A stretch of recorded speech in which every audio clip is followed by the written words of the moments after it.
تراویح کے اندر لائیں.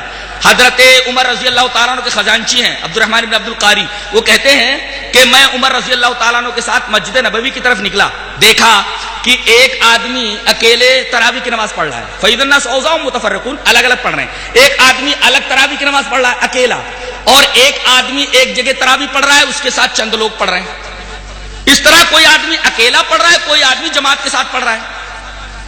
دو باتیں معلوم ہوئی، کوئی آدمی اگر اکیلے تراویح پڑھے تب بھی جائز ہے، کوئی آدمی اگر جماعت کے ساتھ تراویح پڑھے تب بھی جائز ہے. یہاں دیکھیے یصلی الرجل لنفسہ، تنہا پڑھ رہا ہے وہ یصلی الرجل فیصلی بصلاۃ الرحمۃ، جماعت کے ساتھ پڑھ رہے ہیں. اس کا مطلب یہ ہوا، مسئلہ یہ نکلا بخاری شریف کی اس روایت سے کہ تنہا بھی آدمی تراویح پڑھنا چاہے تو پڑھ سکتا ہے، جماعت کے ساتھ پڑھنا چاہے تو پڑھ سکتا ہے.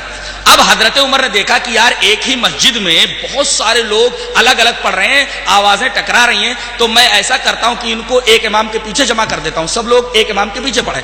ابی ابن کعب کے بارے میں فرمایا آپ نے کہ کل سے تمام لوگ ابی ابن کعب کے پیچھے پڑھیں گے، کوئی تنہا نہیں پڑھے گا. اس طرح آوازیں آپس میں ٹکراتی ہیں.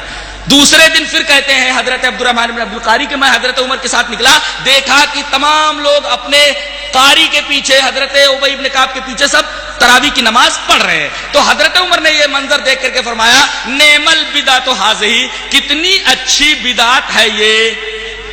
دو مسئلہ معلوم ہوا نا، اکیلے تراویح پڑھ سکتا ہے جماعت کے ساتھ. یہ حضرت عمر نے نعم البدعۃ ھذہ کیوں کہا؟ بعض لوگ کہتے ہیں دیکھو بدعت بھی اچھی ہوتی ہے، بدعت بھی اچھی ہوتی ہے. یہاں بدعت جو ہے اپنے لغوی معنی میں ہے. کیا مطلب؟ کل کے مقابلے میں. بدعت مانے نیاپن، نیاپن. پہلے وہ چیز ایسی تھی، اس کے بعد اب ایسی ہو گئی. تو نبی کے زمانے کے مقابلے میں اگر ہوتی تب تو بدعت ہوتی، حرام ہوتی. لیکن حضرت عمر اس کو بدعت اس وجہ سے کہہ رہے ہیں کہ کل کے مقابلے میں یہ نئی ہے. بدعت مانے نیاپن، کل کے مقابلے میں. کل کیا کر رہے تھے لوگ؟ ایک آدمی اکیلا پڑھ رہا ہے اور ایک آدمی جو ہے پڑھا رہا ہے، اس کے ساتھ چند آدمی پڑھ رہے ہیں، سب کو ایک ساتھ کر دیا.